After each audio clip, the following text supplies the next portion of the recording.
We're at Continental Machining. I'm here with Edgar. We're standing in front of a Matsuura MX-330 PC10. And Edgar, man, I gotta know, how is it running this beast? Let's dig into it. So, how long have you been running this machine? About 6 months now. Okay. How long have you been here at Continental Machining? Just over a year. And you're running this machine? Yeah. He must really trust you. Yeah, it's a lot. So, coming in, I mean, you've only been here on this machine 6 months, so you were 6 months in with them. They throw you on the 5-axis, so you must have a lot of 5-axis background then. Not really. What? Come from a 3-axis. Come from a 3-axis background. Yeah. And now you're here running their newest, most expensive machine. Yeah. Are you kidding me? Yeah. Right, it's a dream come true. Especially in manufacturing. Can I have a boss like that? There you go. You got to reach out to them, apply, you know? So you have a 3-axis background.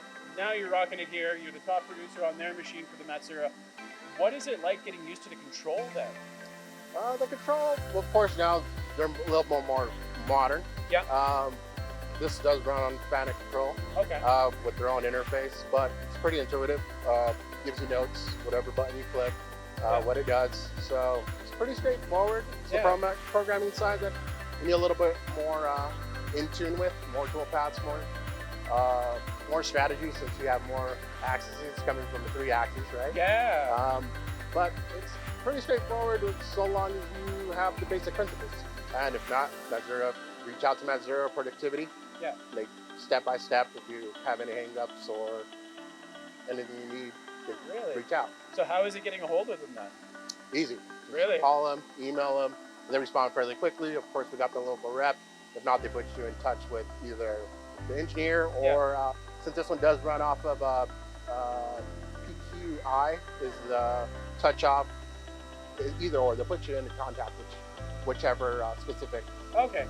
So it makes sure you get in contact with the right people depending on where you're kind of stopped. Have they ever had to get over to Japan to get you an answer? No, they haven't. Okay, that's awesome. So they're able to take care of it all right here in America. Yes. Awesome. So we're talking the automation with the PC10.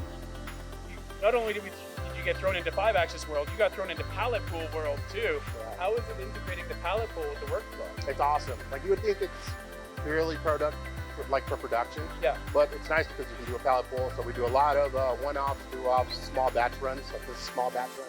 Yeah. But it's nice because you can just pull up the next pallet. You have different work holding, different fixturing. Yeah. You name it. So I can do 1-off and one setup, 2-ops or whatever.